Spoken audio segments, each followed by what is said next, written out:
नाम सही नहीं दिया। चलो कोई नहीं, पूरा लिख दो। मैं पूरा लिख दूँ। Welcome to my YouTube channel. तो जैसा कि मैं भावनगर से अपना डीवी और मेडिकल कंप्लीट करा कर वापस अपने घर आ चुका हूँ, आप देख सकते हैं। तो मैं आपको आज मेडिकल का रिव्यू देना चाहता हूँ। तो चलिए स्टार्ट करते हैं। जैसा कि जो हमें डीवी के बाद एक वो मेडिकल मेमो बनाकर देंगे, उसके बाद हमें हॉस्पिटल जाना है, रेलवे हॉस्पिटल। अब जो रेलवे हॉस्पिटल है वो भावनगर जो पेरा है उससे 2 किलोमीटर की दूरी पर है। तो जैसे ही हम अपने वहाँ पे साधन मिल जाते हैं जहाँ से रेलवे हॉस्पिटल हम आसानी से जा सकते हैं और पैदल भी जा सकते हैं। इसके बाद हमें वहाँ पे जाकर वो 9 बजे का टाइम दिया था उन्होंने हमको। तो वहाँ जाकर हमें एक वो फॉर्म दे देंगे, उसको फिल करना होता है। तो जो वो फॉर्म देंगे उसको फिल हम मेडिकल मेमो से ही फिल कर सकते हैं, क्योंकि मेडिकल मेमो में ही डिटेल्स होती है, वो वही डिटेल्स उसमें भरनी होती है कि हमें क्या क्या उसमें, जैसे मेडिकल मेमो नंबर देते हैं और भी चीज़ें होती है जो वही देख के भर सकते हैं हम। तो ध्यान रखिएगा कि जैसे हम मेडिकल कराने जाएंगे तो हमारे पास एक तो मेडिकल मेमो होना चाहिए जो डीवी के बाद मिला है। दूसरा हमारे हमारे पास मेडिकल एग्ज़ाम का टिकट होना चाहिए जो हमें प्लेटफॉर्म से मिला था 24 रुपये का। ये दो ज़रूर होने चाहिए, प्लस आधार कार्ड की जेरोक्स कॉपी। तो ये तीनों चीज़ लेके हमें वहाँ पे जाना होगा। तो जैसे ही हम वहाँ पे चले गए थे तो काफ़ी बच्चे हमारे, जो 33 बच्चे हमें बुलाए थे डीवी में, जो 3 एब्सेंट रहे थे। तो 30 बच्चे आए थे। तो 30 बच्चों के दो दो ग्रुप बन गए थे, 15-15 के। अब इसके बाद हमारे जो 15-15 के ग्रुप बने थे, इसके बाद हमारे टेस्ट हुए। तो हमारे जो टेस्ट हुए थे, सबसे पहले हुआ था हमारा यूरिन टेस्ट। यूरिन टेस्ट में जैसे अदर जोन में तो क्या हो रहा है कि यूरिन को एक सीसी में डाल के देना पड़ता है, लेकिन हमारे ऐसा कुछ नहीं था, सिर्फ फॉर्मेलिटी थी। वो कोई लिटमस पेपर टाइप कुछ वो आता है, उसमें हमारा यूरिन डालते हैं। उसके बाद अगर उसमें कलर चेंज हुआ तो हमारे कुछ इन्फेक्शन वगैरह है या शुगर वगैरह है, नहीं हुआ तो आप नॉर्मल हो। और वहाँ पे वो बहुत लाइटली ले रहे हैं चीज़। इसके बाद हुआ था हमारा एक्सरे। एक्सरे भी हमारे वो वहाँ का स्टाफ कुछ कुछ राजस्थानी है जो आराम से सब बहुत बढ़िया काम करा।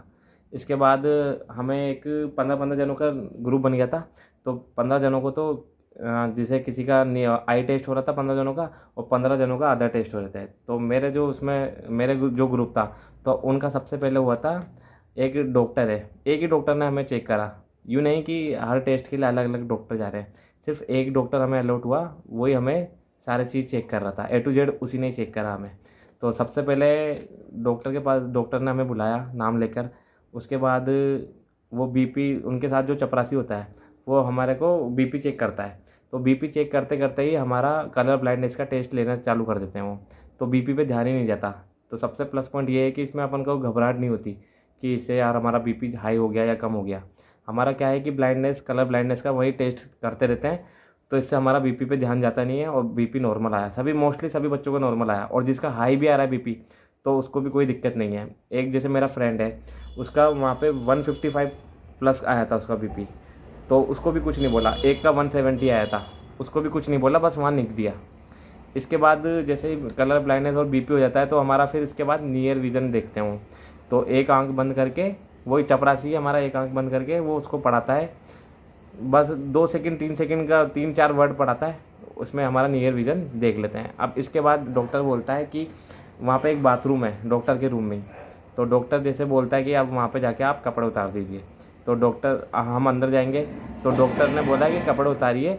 तो कपड़े पूरे उतारना है, क्योंकि अगर जो पूरे कपड़े नहीं उतार रहा वो डॉक्टर नाराज़ हो रहे हैं। और हमारे दोस्त का एक का मेडिकल भी नहीं लिया है, पूरे दिन भर नहीं लिया उसका बेचारे का। उसने सिर्फ एक बनियान नहीं उतारी तो उसका मेडिकल ही नहीं लिया उसने। तो ध्यान रखिएगा कि जब अगर डॉक्टर बोले कपड़े उतारने सारे तो सारे उतारने, एक मोजा भी अपने उसमें नहीं होना चाहिए। क्योंकि मैंने मोजे पहन रखे थे तो मैंने मोजे नहीं उतारे थे, तो मोजे पे भी मुझे चिल्लाया उसने। तो इसके बाद हमारे न्यूट करके वो हमें हाइड्रोसिल टेस्ट लेता है। उसके बाद उठक बैठक कराया और एक बार पीछे घुमवाया। सिर्फ 5 से 10 मिनट का प्रोसेस हुआ था ये। इसके बाद 5 से 10 मिनट का प्रोसेस हुआ और कोई घबराने वाली बात नहीं है इसमें, बस बहुत लाइटली देखा था उसने दूर से ही, टॉर्च से। इसके बाद करीबन 1 से 2 बज गई थी, हमें 9 बजे बुलाया था। फिर उनका क्या है कि लंच हो जाता है और वो डॉक्टर अपने अपने घर चले जाते हैं। अब इसके बाद उन्होंने कहा कि आप लोग सभी 4 बजे आइएगा। अब वैसे तो हम 4 बजे वापस इकट्ठे हो गए वहाँ पे। इस बीच में हम खाना वाना खाने बाहर चले गए। कोई अपने पास में जिसने रूम लिया वो रूम पे चले गए। अब वहाँ पे डॉक्टर आए 5 बजे।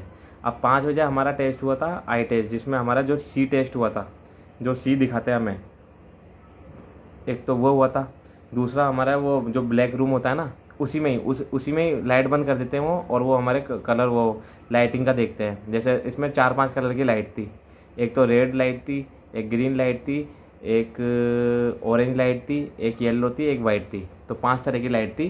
तो इसमें कन्फ्यूजन नहीं होता है, बस ऑरेंज और येलो में ही, सॉरी, येलो और वाइट में ही कन्फ्यूजन होता है। बाकी ऑरेंज, रेड और ग्रीन तो क्लियर दिखती है हमें। तो इसमें कोई ऐसा हार्ड इशू नहीं है, हमें बस अच्छे से देना है उसका सी टेस्ट को। सबसे मेन टेस्ट यही है। इसमें क्या हुआ कि किसी किसी बंदे ने चश्मे भी नहीं लग रहे थे, उनको भी डॉक्टर ने कहा कि आप चश्मा बना के आए। तो चश्मा बनाने के लिए हम सबसे प्लस पॉइंट ये है कि वो बाहर नहीं भेज रहे थे, सिर्फ वहीं बना रहे थे। तो ये सबसे अच्छा पॉइंट था। तो ये हमारा रिव्यू हुआ। इसके बाद हमें बोल दिया आप फिट हो।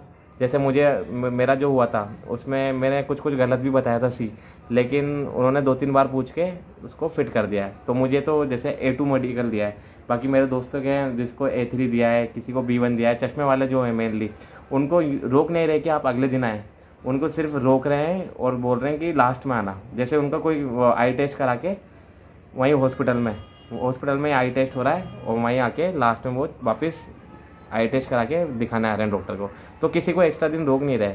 सबसे अच्छा प्लस पॉइंट यही है। तो ऐसा ही हमारा था। हमें करीबन 6-6:30 बजे करीब फ्री हो गए थे हम, और उन्होंने कहा अब जाओ घर जाओ, खुशियाँ मनाओ। तो यही था दोस्तों, इतना सही वीडियो था, इतना ही रिव्यू था। तो आपको अगर वीडियो पसंद आया तो लाइक करें, सब्सक्राइब करें और शेयर करें सभी भावनगर वाले बंदों को। ठीक है, थैंक यू, जय हिंद।